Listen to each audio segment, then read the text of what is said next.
Bienvenue sur Musulman en chemin, le podcast qui t'accompagne à cheminer vers Allah, te connaître, t'apprécier pour une vie épanouie ici-bas en préparant l'au-delà. Je suis Amina Zamoun, ingénieure, coach professionnelle, étudiante en sciences islamiques et ici ta coach musulmane qui t'aide à prendre soin de toi et de ta foi. Ça te dit? Alors c'est parti!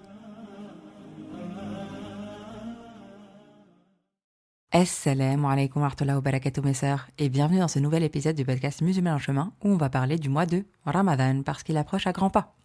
Ramadan approche, Allahumma balighna Ramadan. Et pour être totalement honnête, j'ai failli ne pas faire cet épisode parce que justement je me disais mais on est aux portes de Ramadan. Et parler de préparation de Ramadan aux portes de Ramadan c'est limite trop tard.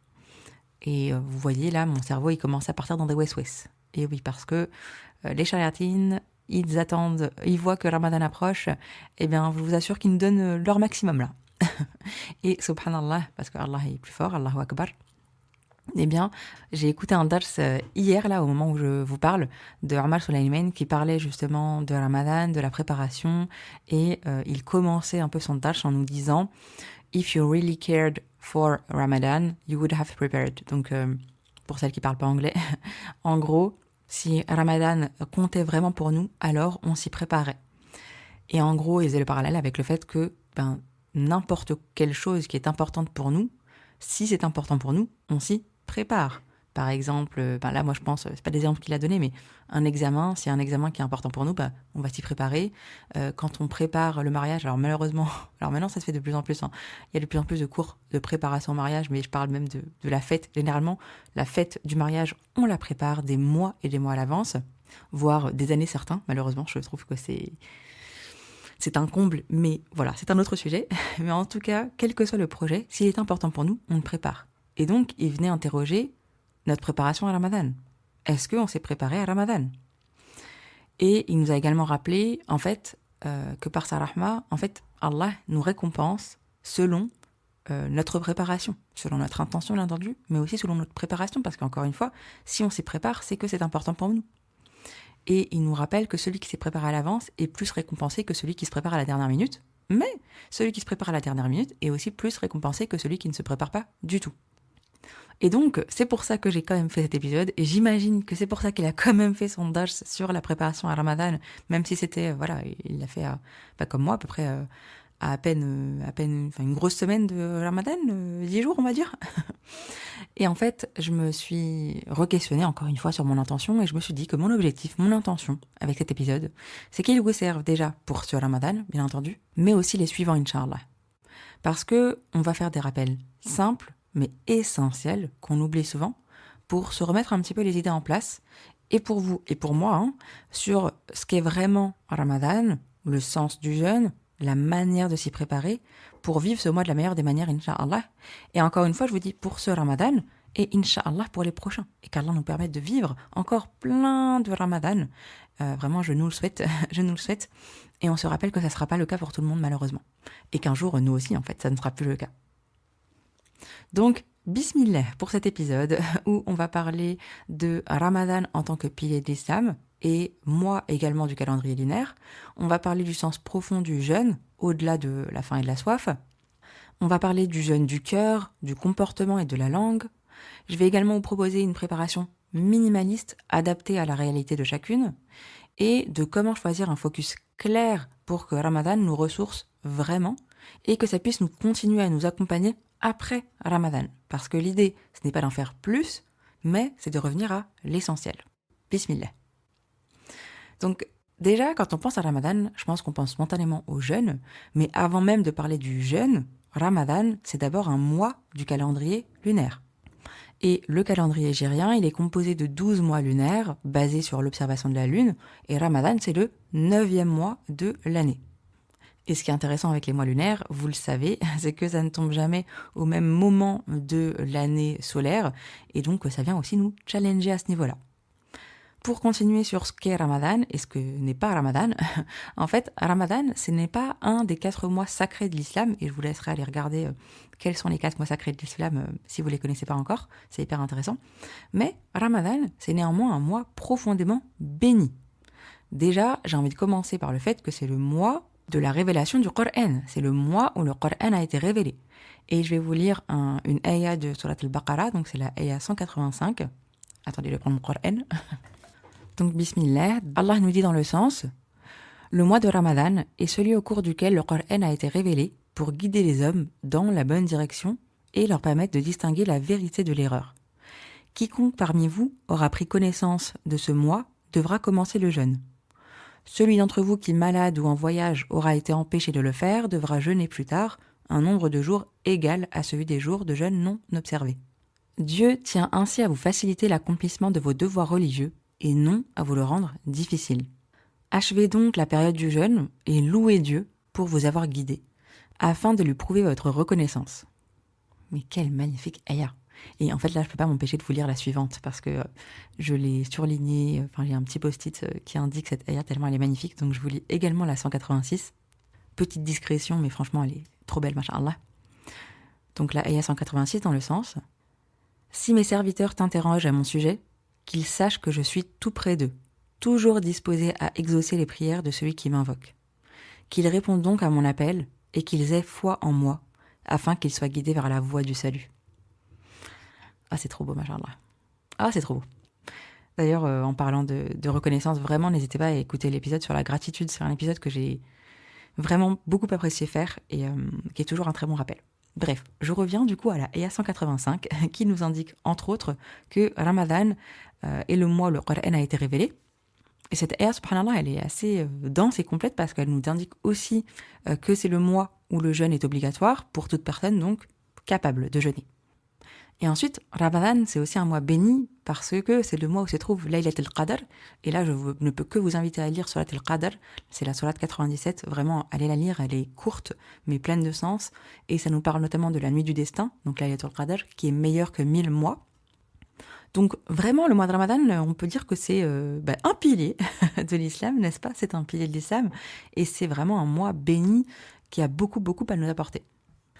Et donc, comme je viens de le dire, sans mauvais jeu de mots, le jeûne du mois de Ramadan, c'est un des 5 piliers de l'islam. Donc, vraiment un indispensable. C'est même plus qu'un indispensable, c'est une obligation pour ceux qui peuvent. On l'a lu.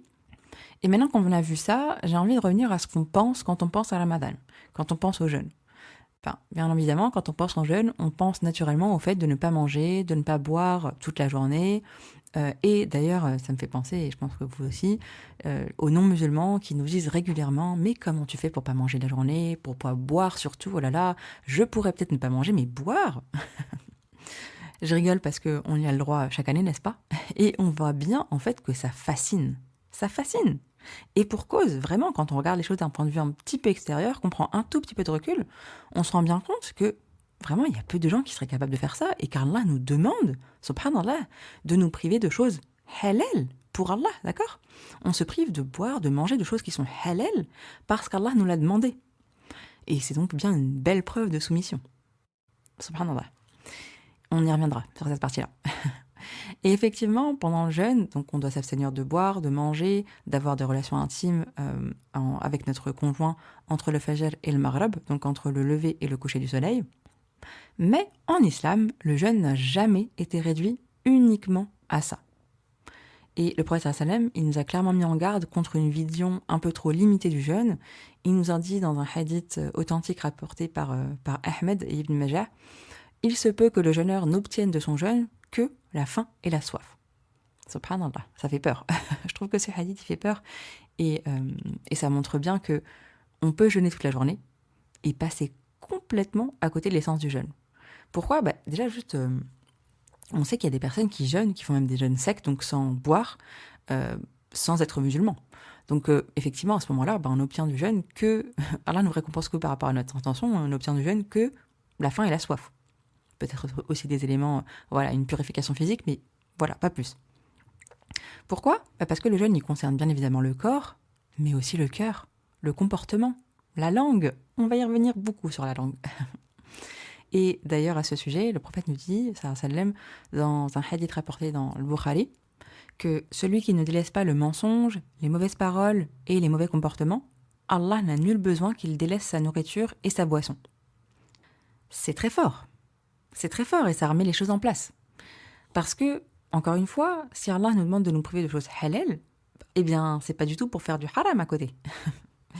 Et bien évidemment, attention, parce que je sais qu'il y a des personnes qui prennent les hadiths un peu de manière extrême. Ça veut pas du tout dire que si on fait un péché, ça annule notre jeûne. Non, non, non, non, d'accord? On est des humains, donc par définition, on pêche. Les seules choses qui annulent le jeûne, c'est le fait de manger ou boire exprès, hein, parce que même quand on fait pas exprès, ça n'annule pas le jeûne. Et ce sont les relations intimes, bien sûr, parce que pour arriver à une relation intime, c'est que on l'a quand même fait exprès. On aurait pu s'arrêter avant, n'est-ce pas?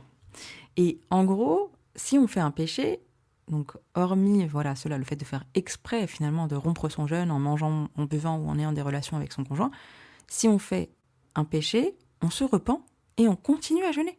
Et en vrai, même si on fait ces péchés de manger ou boire ou autre, qui annulent le jeûne, on se repent, d'accord? Et il y a des façons de se repentir d'ailleurs, pour si jamais c'est arrivé, et malheureusement ça arrive, ça arrive très régulièrement. Et mini digression, j'entendais il y a un moment où j'ai entendu un dars sur le mariage et les jeunes mariés. Ne pas se marier juste avant Ramadan, en fait. Attendre après Ramadan, c'est mieux. Parce que il y a des personnes qui rompent leur Ramadan parce qu'ils viennent de se marier. Il y a des choses qui sont difficiles sur lesquelles c'est difficile à patienter. Je ferme la parenthèse. Au cas où, s'il y a des peut-être jeunes mariés par ici, faire attention. Parce que ça peut arriver au meilleur d'entre nous. Bref, donc je reviens. Je fais faire des digressions aujourd'hui, c'est pas possible. Donc, si on fait un péché, on se repent et on continue à jeûner. Mais donc, le hadith que je viens de vous citer, il est fort parce qu'il nous dit bien que jeûner, ça va au-delà du corps. Et d'ailleurs, Allah nous explique le sens du jeûne dans le Coran, donc toujours dans Surat Baqara, quelques versets avant la ayah dont je vous ai parlé, la 185, dans la ayah 183, Allah nous dit dans le sens « Ô vous qui avez cru, le jeûne vous a été prescrit comme il a été prescrit à ceux qui vous ont précédés, afin que vous atteigniez la taqwa. » Et là, vous voyez, dans mon Coran, il n'y a pas écrit taqwa, il y a écrit piété, afin que vous manifestiez votre piété, afin que vous atteigniez la piété. Parce que la taqwa, donc d'où le fait de lire en arabe, vraiment, apprenez l'arabe. Je ne vous dis pas d'apprendre ça tout de suite maintenant, mais ça doit être dans votre liste de choses à faire, Inch'Allah, parce que la traduction n'est qu'approximative et que le sens des mots en arabe est bien, bien, bien plus profond. Et pourquoi est-ce que j'ai traduit par taqwa? Parce que, effectivement, parfois, on traduit taqwa par piété, d'autres fois par crainte d'Allah, crainte révérentielle d'Allah. Mais c'est pas complet, en fait, c'est pas complètement ça. Et je vais pas faire un épisode complet sur la taqwa, mais en gros, si on regarde la racine en arabe, taqwa, ça vient de waqa, qui signifie se protéger, préserver de quelque chose de dangereux, éviter un mal en se mettant à l'abri. Et le prophète sallam, il nous dit dans un hadith qu'on retrouve dans Muslim, que la taqwa est ici, en montrant sa poitrine. Et en fait, ça montre que la taqwa, ça prend naissance dans le cœur, notamment avec l'intention, la crainte, la vigilance, mais elle se manifeste aussi concrètement par les actes et les choix. Et donc, le fait de se protéger en obéissant aux ordres d'Allah et en évitant ses interdits. Donc ça commence par le cœur, mais on fait des actes en conséquence. Et c'est donc, en fait, on pourrait traduire ça, entre autres, par une conscience un peu plus fine d'Allah, une retenue intérieure qui se voit à l'extérieur. Et subhanallah, avec le jeûne, c'est ce qu'on fait, en fait. On obéit à Allah, on se prive, encore une fois, de choses halal pour Allah, on travaille sur notre taqwa. Et pourquoi? Parce que si on ne mange pas, si je mange pas, je pourrais me dire, c'est tout, je vais manger en cachette. Mais en fait, je sais qu'Allah me voit. Donc, on travaille sur notre taqwa, notre conscience qu'Allah nous voit. On obéit à Allah. Et même si j'ai envie de manger, même si j'ai faim. Vous voyez ce que je veux dire? Et ça demande beaucoup de travail sur soi, le fait de faire Ramadan, subhanallah. C'est pour ça que Ramadan, c'est un mois propice, particulièrement propice, pour travailler sur soi. Ah, ça y est, Amina revient sur le travail sur soi. Oui, encore et toujours, Inch'Allah. Je rigole parce que, en fait, tout ce que je vous partage ici, notamment en tant que coach, tout ce que j'ai appris en coaching sur le fonctionnement de la cognition, etc., en fait, tout ça, on dirait que c'est nouveau, mais c'est pas nouveau du tout. L'islam, c'est le travail sur soi par excellence, de manière la plus parfaite qu'elle soit. Et, subhanallah, Allah nous a déjà tout donné, vraiment. Pourquoi je dis ça? Ramadan, c'est vraiment une période spirituelle unique, c'est un mois où les conditions spirituelles elles sont particulières Et notamment, le prophète sallam nous a dit, et c'est un hadith rapporté dans Sahih al-Bukhari et Muslim, que quand arrive le mois de Ramadan, les portes du paradis sont ouvertes, les portes de l'enfer sont fermées, et les diables rebelles, donc les grands shayatines, sont enchaînés. Ça veut dire quoi concrètement ?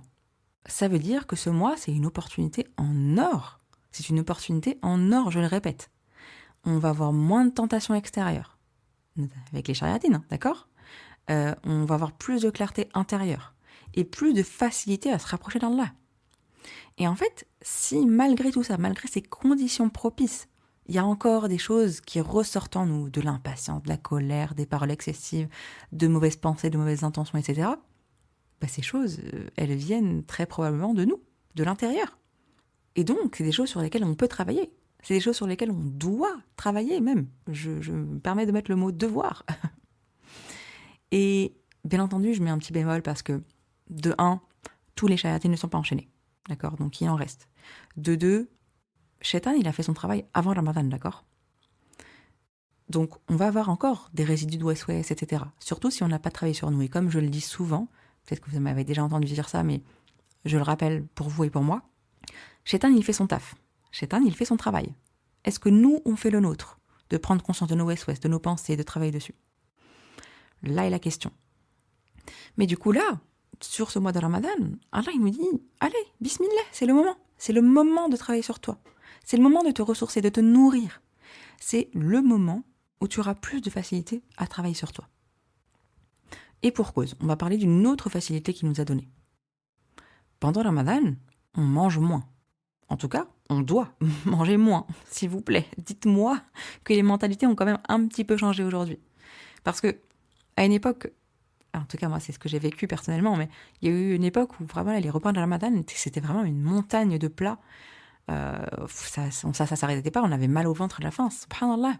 Et il y a des sœurs qui passaient leur journée à faire à manger, subhanallah. Et qu'Allah nous pardonne, qu'Allah nous éveille, nous pardonne et nous guide, vraiment.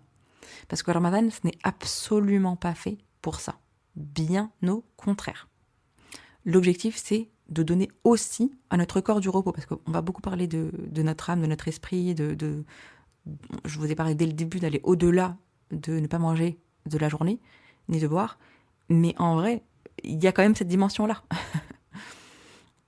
Et donc, on se doit de cuisiner moins, de cuisiner différemment et de cuisiner moins. Et donc, d'avoir du temps libre, d'accord ?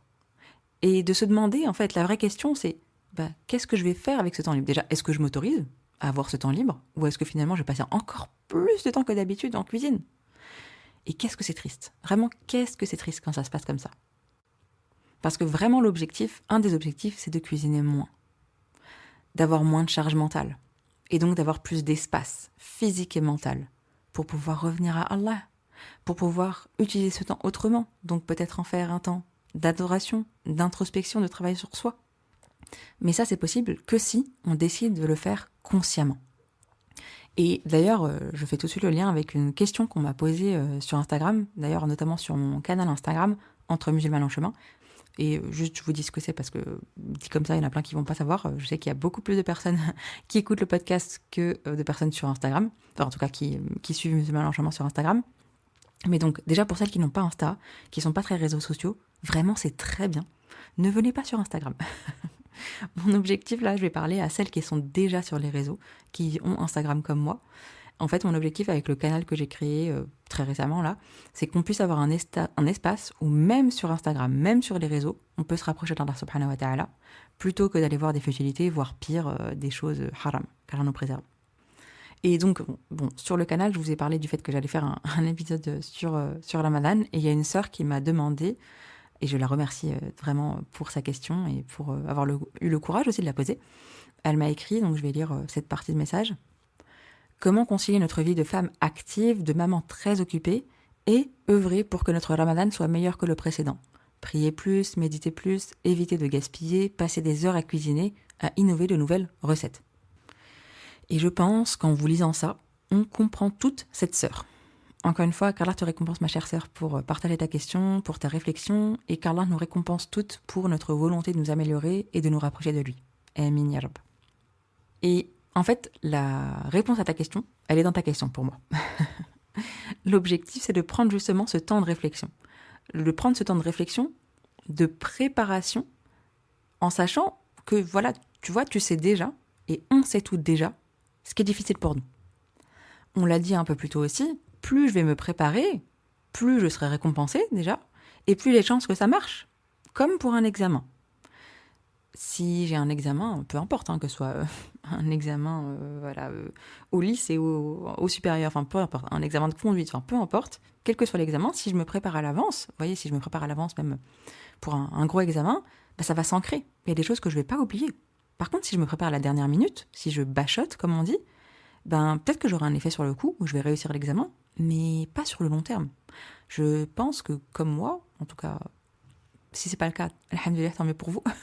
Mais moi, je me souviens très bien d'examens que j'ai révisés à la dernière minute, peut-être que j'ai validé, mais aujourd'hui, je ne saurais pas du tout vous redire une chose que j'ai apprise sur cette thématique. Et c'est hyper dommage, c'est vraiment dommage. Je vais aller encore plus loin, pire encore. Vous savez, quand on se surprépare à quelque chose, qu'on va même faire une nuit blanche, etc., l'effet il va être inverse. Si j'en fais trop, si j'essaie d'en faire trop, je me repose pas, etc., c'est une catastrophe. Peut-être que je vais dormir à la dernière minute et je vais pas me réveiller pour l'examen. Peut-être que je vais perdre mes moyens lors de l'examen. Donc, l'objectif, ça va être justement de se préparer et de trouver un bon juste milieu. Comme d'habitude, le juste milieu, l'islam, n'est-ce pas? Mais la première étape, c'est déjà d'avoir conscience par rapport à ce sur quoi on doit travailler. Et généralement, on le sait. On va en reparler, je vais vous proposer des questions spécifiques par rapport à ça. Mais vous voyez, si je reviens juste 2 minutes sur le message de cette sœur, parce que je trouve que c'est hyper intéressant, l'objectif, ça va pas être de tout changer, de se dire, ok, je vais passer un ramadan complètement différent, je vais tout changer, et je vais complètement changer mes habitudes. Changer d'un coup comme ça, c'est quasiment impossible et ça peut même être dangereux. Par contre, je peux déjà juste revoir mon intention. La cuisine, par exemple. Lorsque je cuisine pour ma famille, si je mets l'intention, c'est un acte d'adoration. Encore plus durant le Ramadan, où on connaît le mérite de celui qui nourrit un jeûneur. Donc, c'est quelque chose de très très très utile à se rappeler dans les moments notamment où on ne jeûne pas, que ce soit parce on est malade, qu'on ne peut pas jeûner, ou en période de menstru ou autre. C'est vraiment hyper important de se rappeler de ça. Mais vous voyez, juste en 2 secondes, je me dis, ok, en fait, je passe beaucoup de temps en cuisine. Très bien. Bah déjà, comment est-ce que je peux faire de ce temps un temps d'adoration? Je revois mon intention, la base. Ensuite, il y a l'autre point, et on va revenir juste après, Inch'Allah, mais c'est, ok, je passe des heures à cuisiner, à innover de nouvelles recettes. Est-ce que je suis obligée de faire ça? Est-ce qu'on peut revoir notre rapport à l'alimentation? Est-ce qu'on peut revoir le temps que j'ai envie de passer en cuisine? Est-ce que je peux me faciliter la vie? Alors, on voit aussi beaucoup en ce moment de recettes, de batch cooking, de congeler ses shorbas à l'avance, et que sais-je. Très bien pour celles pour qui ça va. C'est pas du tout une obligation, déjà. Mais comment je peux me simplifier la vie? Ça, c'est clair. Comment je peux me simplifier la vie? Et si c'est important pour moi d'innover des nouvelles recettes, ok, est-ce que je suis obligée d'innover chaque repas? Ou est-ce que je peux innover une fois dans le Ramadan? Ou une fois par semaine? Ou une fois toutes les 2 semaines? J'en sais rien. Ça dépend de chacune, justement. Et justement, ça va être hyper important de regarder d'où chacune part. Où est-ce que chacune en est dans sa vie? Est-ce que je viens de me reconvertir à l'islam et c'est mon premier Ramadan? Est-ce que je viens d'accoucher? Est-ce que j'ai plusieurs enfants en bas âge? Est-ce que je viens de me marier? On en a parlé un peu tout à l'heure, mais est-ce que je suis malade? Etc, etc, etc. Parce qu'on est toutes différentes, on en est toutes à des stades différents de notre vie, et on peut avoir passé un Ramadan exceptionnel l'année d'avant et ne pas savoir comment va se passer le prochain. On est toutes différentes. Et d'ailleurs, en vous parlant de ça, ça me fait penser à une petite anecdote d'un de mes Ramadans quand je venais d'avoir mon fils. Non, c'est pas vrai. C'était pas mon premier Ramadan avec mon fils. Mon deuxième, je crois, ouais. J'avais l'impression que c'était le pire Ramadan de ma vie. Mais, a posteriori, je me dis que peut-être, wallahu alam, Dieu seul sait, mais peut-être que c'était en fait le meilleur. Je vous donne le contexte, c'était un moment qui était hyper difficile parce que mon fils faisait alors non pas des nuits blanches, mais des insomnies dans la nuit. Et parfois, je passais des 3-4 heures à pas dormir la nuit. C'était déjà très difficile. Et c'est un moment, du coup, où je ressentais énormément de culpabilité parce que je me disais, mais en fait, je pourrais être en train de prier toute la nuit, faire qiyam al-layl, etc., tahajjud, lire le Coran, etc. Et en fait, je suis juste avec mon fils en train d'essayer de le rendormir pendant 3-4 heures. C'était dur. Oh là là que c'était dur. Et en fait, à un moment, j'ai eu un switch pendant le mois de Ramadan. Et je me suis dit, mais en fait, non. est-ce que vraiment, sincèrement, Amina, est-ce que sincèrement, si voilà, ton fils faisait tes nuits de manière normale, entre guillemets, enfin, en tout cas complète, pas normale parce qu'il n'y a pas de normalité avec les enfants, mais si ton fils faisait ses nuits de manière complète, est-ce que vraiment, sincèrement, tu te serais levé pendant 3-4 heures pour prier? Je vais être honnête avec vous, avec moi déjà, hein. Non, je me serais pas levée 3-4 heures. Peut-être que je me serais levée, mais pas 3-4 heures. C'est faux. Et c'est là que je me suis dit, Allahu Akbar. Allahu Akbar. Dieu est le plus grand, le plus fort. Allahu Akbar. En fait, Allah, là, il m'a permis de faire un acte d'adoration. Il m'a obligé, en fait, limite, à faire cet acte d'adoration. Parce qu'en prenant soin de mon enfant, c'est un acte d'adoration en y mettant l'intention. C'est un acte d'adoration. Donc, il m'a permis d'être toutes les nuits, quasiment, du mois de Ramadan, en adoration, pendant 3-4 heures. Est-ce que vous imaginez à quel point, subhanallah, c'est énorme, et ça change tout. Donc, je vous dis ça parce que déjà, on contrôle rien, d'accord? On ne contrôle rien. Et c'est important de prendre un petit temps de recul pour voir quel Ramadan Allah a prévu pour moi cette année. Et qu'est-ce que je fais, en fait, des épreuves qu'il met sur mon chemin? Est-ce que je les vois comme quelque chose de très difficile, d'horrible, etc. Ou est-ce que je les vois comme des cadeaux? Et chaque Ramadan va être différent. Comment je me prépare, bien sûr, mais comment j'accueille le Ramadan qu'Allah a prévu pour moi aussi. Et il va être différent, encore une fois, selon où chacune en est dans sa vie.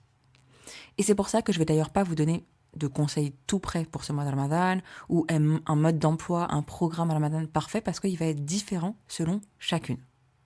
Et donc justement, on va arriver à la partie préparation.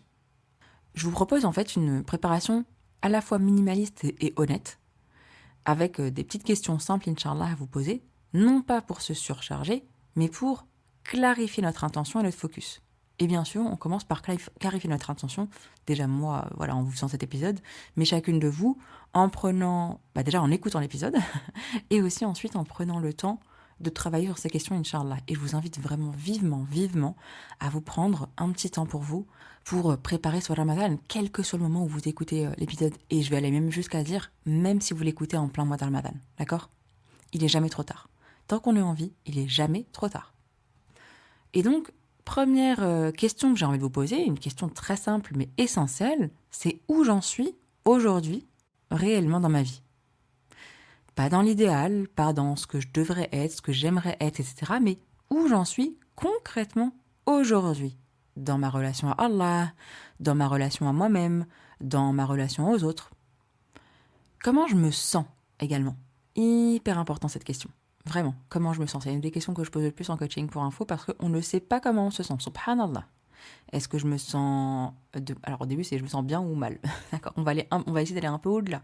Mais est-ce que je me sens fatiguée déjà? Est-ce que je me sens disponible? Est-ce que je me sens dispersée? Est-ce que j'ai besoin de me recentrer?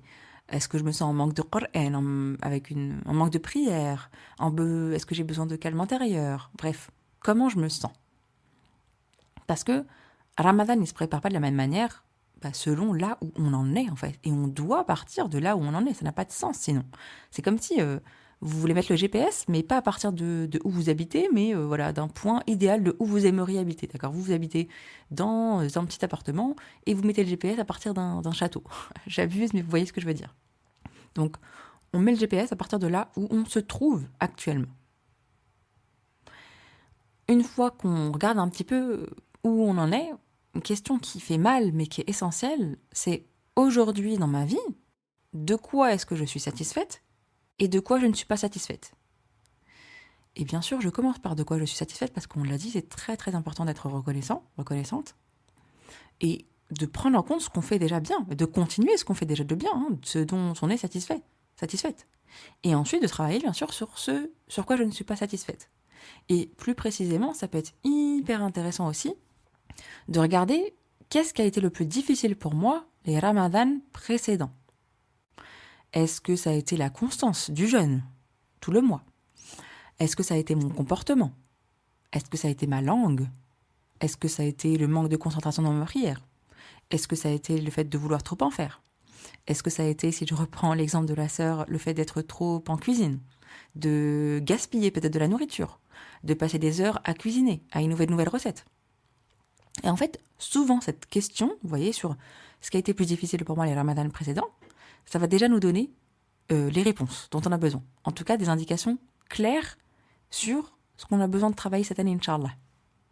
Parce que, donc je reprends l'exemple de la cuisine, hein, mais si ce que j'ai remarqué, c'est qu'en fait, je gaspillais beaucoup de nourriture, ok, qu'est-ce que je peux mettre en place, Inch'Allah, pour pas gaspiller cette année? Et déjà, c'est un acte d'adoration, et on en est récompensé, et c'est très, très, très, très important quand on sait que, voilà, ceux qui gaspillent, ils sont proches de Shaitan, d'accord? Je sais que ça fait mal de le dire comme ça, mais il faut le dire, il faut qu'on se dise les choses en face. Donc, regardons ce qui a été difficile, ce qui a été problématique, ce dont on n'est pas satisfaite. Et donc, question suivante, un peu automatique, mais du coup, c'est sur quoi je veux travailler aujourd'hui? Sur quoi j'ai besoin de travailler aujourd'hui, ce mois de Ramadan? Avec quoi je veux repartir de ce mois de Ramadan, Inch'Allah? Et potentiellement, là, vous allez avoir 1 million de choses. D'accord? Une liste longue comme le bras, si ce n'est plus.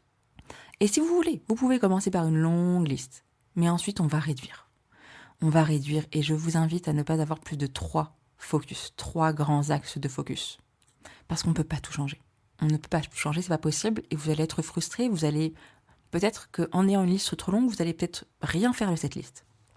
Alors que si vous avez une liste plus courte, vous allez, Inch'Allah, avancer dessus. Et on va donner des exemples et je vais vous proposer aussi des grands axes qui sont importants.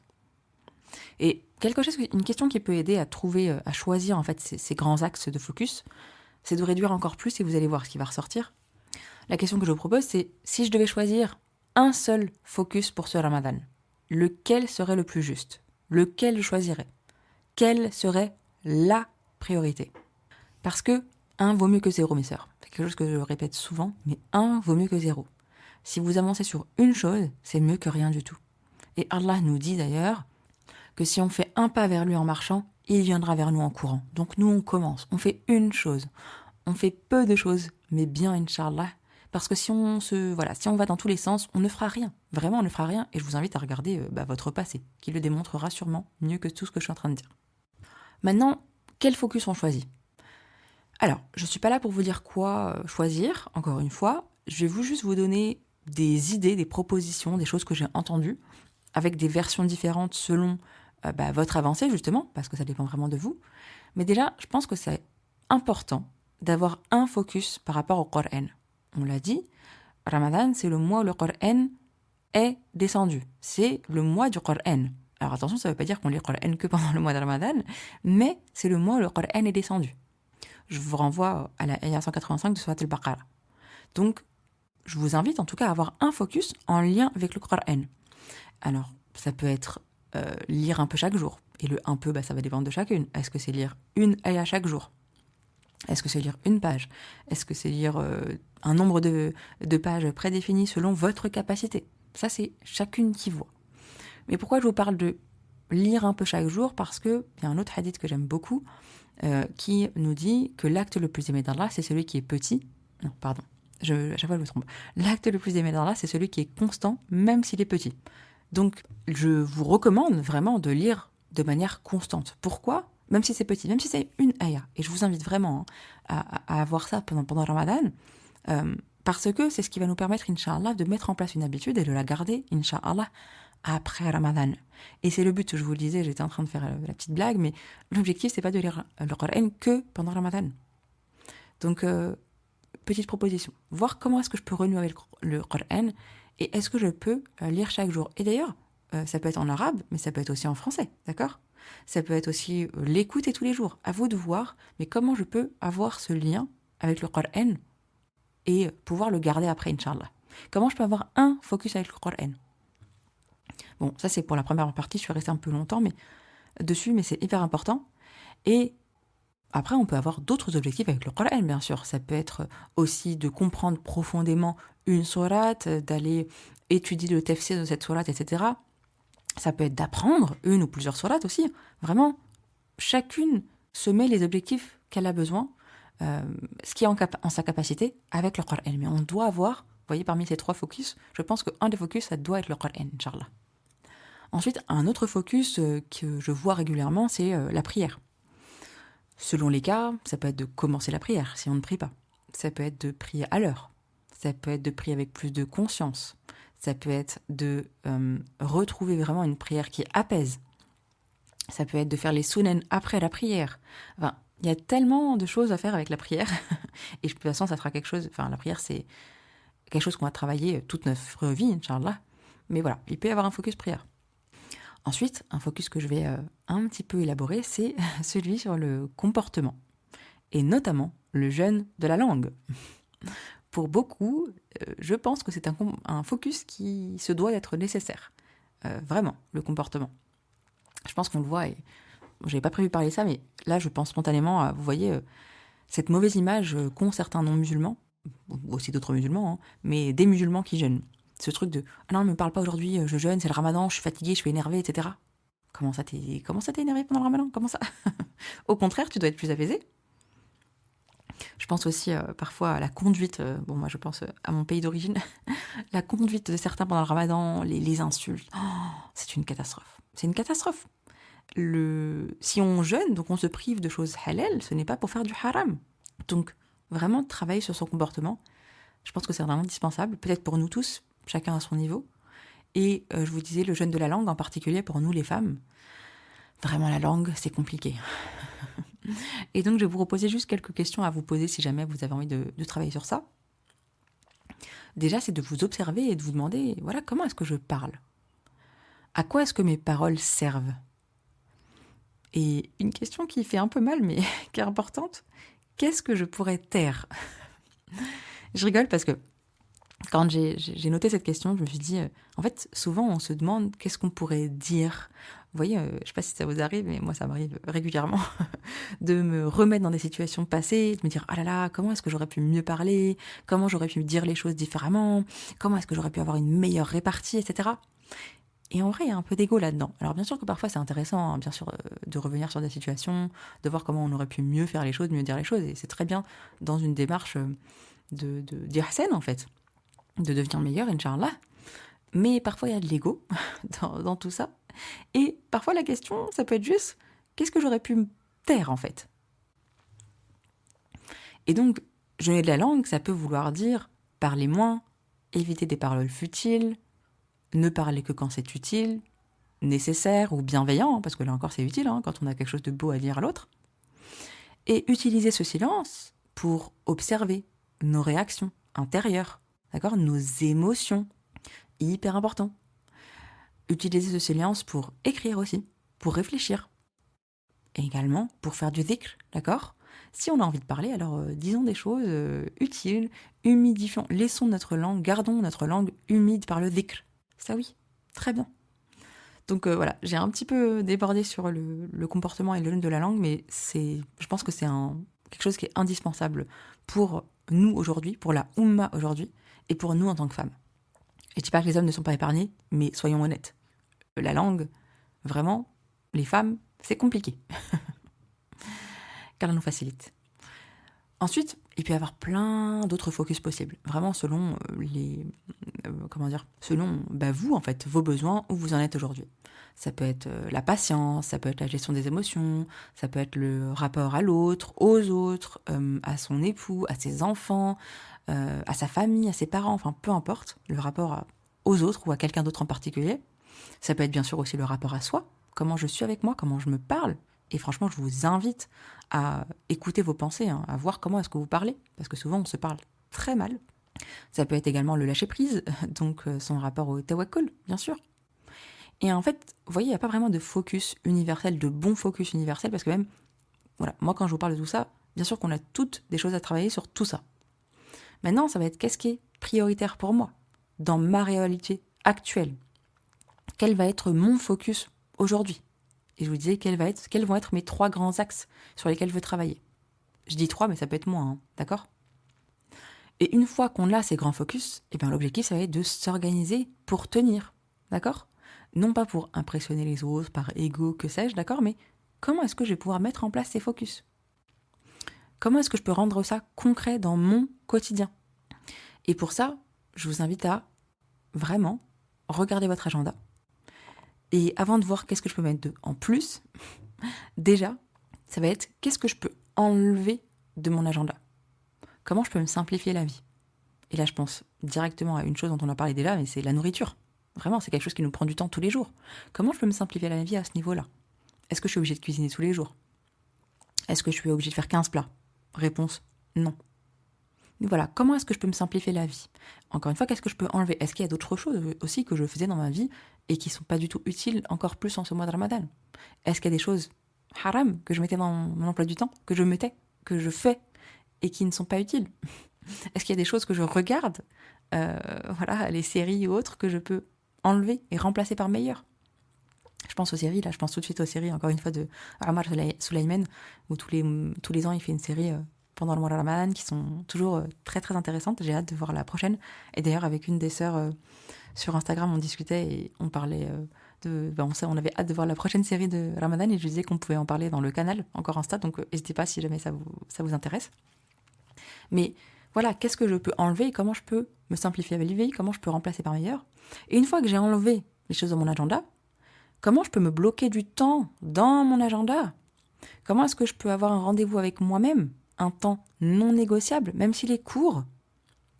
Et tout comme je ne loupe pas de rendez-vous avec quelqu'un d'autre que moi, d'accord? Si j'ai un rendez-vous chez le dentiste, si j'ai un rendez-vous avec mon supérieur hiérarchique au boulot, si j'ai un rendez-vous avec X, Y, Z personne, je ne le loupe pas. Eh bien, je ne loupe pas ce rendez-vous avec moi-même. Et encore moins avec Allah subhanahu wa ta'ala.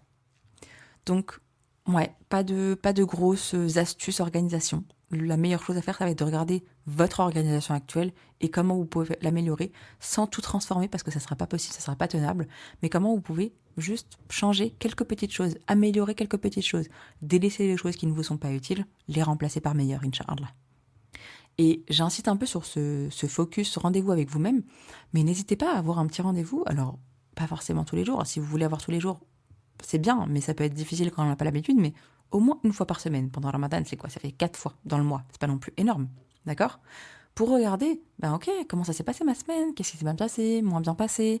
Est-ce que j'ai réussi à tenir ce que je m'étais prévu? Est-ce que j'ai réussi à lire un peu, voilà, le Coran que je voulais dans la semaine? Oui, non, pourquoi? Et comment j'améliore, en fait?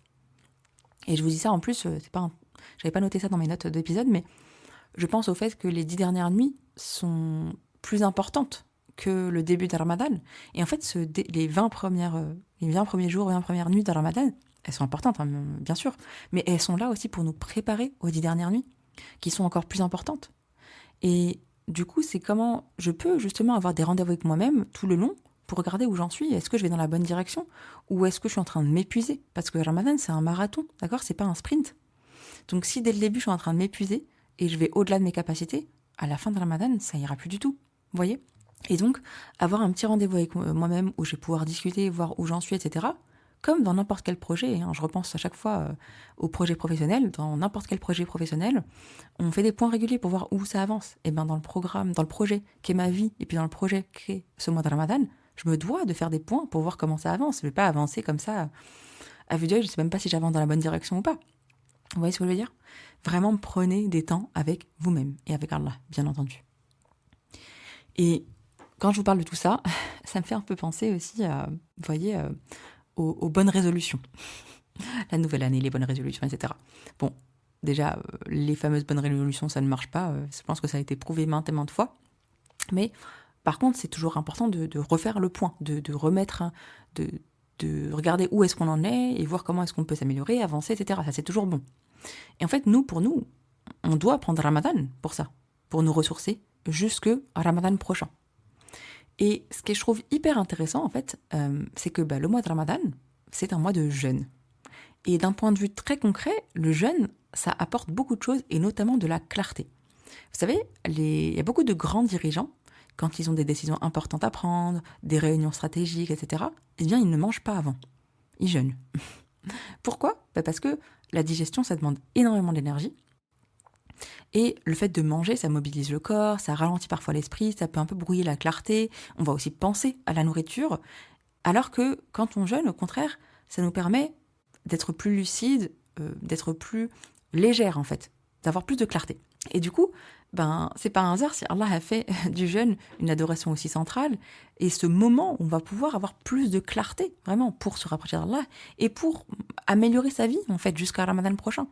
Et du coup, Ramadan, À ce niveau-là, ça devient, et je vous invite à le voir comme ça, hein, mais un moment privilégié pour réfléchir, pour prendre du recul, pour vous observer votre cœur, vos comportements, votre vie de manière générale. Hein, d'accord ? C'est pas juste je me prive de nourriture, encore une fois, et c'est tout, ma vie va changer, ou c'est Ramadan qui va nous changer en soi. Non, c'est Allah, il nous donne un espace, il nous donne une opportunité. Est-ce que je la saisis ? Est-ce que je la saisis pour me rapprocher de lui, pour vivre un meilleur Ramadan, mais aussi pour vivre une meilleure vie après Ramadan, vraiment. Je vous invite à voir Ramadan comme un point de départ. L'objectif, c'est pas d'être parfaite durant ce mois, ni de tout changer d'un coup, encore une fois, mais l'objectif, c'est de faire un pas pour mieux se connaître, pour identifier nos vrais enjeux et pour poser des bases qu'on pourra garder après Ramadan, Inch'Allah. Vraiment. Et pour vous aider à être encore plus focus, je vous pose une question, peut-être la dernière question que je vous pose cet épisode, je ne sais plus si j'en ai d'autres après. Mais la question que j'ai envie de vous poser là, c'est si je devais travailler qu'une seule chose sur Ramadan, laquelle aurait le plus d'impact dans ma relation à Allah et sur ma vie après Ramadan ? Parce que Ramadan, c'est, encore une fois, pas une destination, c'est un moyen qu'Allah nous a donné, un pilier qu'Allah nous a donné pour nous ressourcer et pour nous aider, en fait. C'est un booster. Faut pas qu'on se prive de Ramadan, en fait. Vraiment, ne nous privons pas nous-mêmes de ce Ramadan parce que on se ferait du tort à nous-mêmes. Et j'aime bien cette formulation de se faire du tort à soi-même parce que qu'on jeûne ou pas, ça n'enlève rien à Allah, d'accord ? Si on jeûne, c'est pour nous. Si on utilise bien Ramadan, c'est pour nous. Si on prie, c'est pour nous. C'est pas pour Allah, dans le sens où Allah n'a pas besoin de nous, n'a pas besoin qu'on le prie. C'est nous qui avons besoin de lui. C'est nous qui avons besoin de Ramadan. Donc comment est-ce que je peux utiliser Ramadan à bon escient pour moi dans ma vie aujourd'hui ? Et donc l'objectif, c'est pas d'en faire trop, mais de faire au mieux avec sincérité, Inch'Allah. Et donc justement, pour terminer, j'aimerais qu'on se rappelle de quelque chose de très simple mais de fondamental, et que j'ai déjà dit dans l'épisode, c'est que 1 vaut mieux que 0. 1 vaut toujours mieux que 0. Un petit pas sincère vaut mieux que rien du tout. Et surtout, l'objectif, c'est pas d'aller vite. Arrêtons d'être pressés d'ailleurs. Mais arrêtons d'être pressés. Je sais que c'est pas facile parce que ça va totalement à contre-courant de la société capitaliste dans laquelle on vit, qui nous pousse à aller vite, produire, performer, obtenir des résultats immédiats, etc. Mais la réalité, c'est que c'est pas nous qui avons la main sur le résultat. C'est Allah, subhanahu wa ta'ala. Nous, on veut faire que les causes. Et le résultat appartient à Allah. Alors faisons nos causes. Pendant ce mois, pendant un mois entier, Inch'Allah, on va pouvoir jeûner pour Allah. On va se lever tôt, on va s'abstenir de boire, de manger, de satisfaire certaines envies durant la journée. Et tout ça par soumission à Allah. Et rien qu'avec ça, Allah, il nous éduque profondément. Parce que en nous privant de choses halal pour Allah, on apprend quelque chose de très fort. On apprend à dire non. On apprend à se dire non avant tout. À dire non à son nefs. Alors, si pendant Ramadan, on est capable de dire non à ce qui est permis, le reste de l'année, on peut apprendre petit à petit, avec patience, à dire non à ce qui est interdit. Et ça fait partie de l'éducation du nefs. Vous voyez, c'est pas une lutte brutale, c'est une éducation progressive, douce mais ferme, qu'Allah nous offre chaque année à travers Ramadan, en nous permettant d'apprendre à mieux nous connaître, à mieux nous maîtriser, à nous rappeler de lui constamment, parce que toute la journée, on se rappelle d'Allah, on se rappelle qu'on ne peut pas manger, par exemple. À revenir à Allah, du coup, avec plus d'humilité. Alors, l'objectif, c'est pas de se presser, c'est pas de chercher la perfection, c'est de rechercher, Inch'Allah, la sincérité. Allahumma balighna Ramadan, qu'Allah nous permette d'atteindre ce Ramadan, de le vivre avec sincérité et d'en ressortir, Inch'Allah, avec un cœur plus vivant, plus humble et plus proche de lui. Amin ya Rabbil Alamin. Et bismillah. Merci d'avoir écouté cet épisode jusqu'au bout. Si c'est le cas, j'imagine qu'il l'a apporté. Et dans ce cas, n'hésite surtout pas à le partager autour de toi. C'est un vrai cercle vertueux de Hassanet. Et bien entendu, si ce n'est pas déjà fait, n'hésite pas à laisser un avis accompagné de 5 étoiles sur la plateforme de ton choix. Qu'Allah te préserve, ma sœur, et te facilite tout ce qui est un bien pour toi.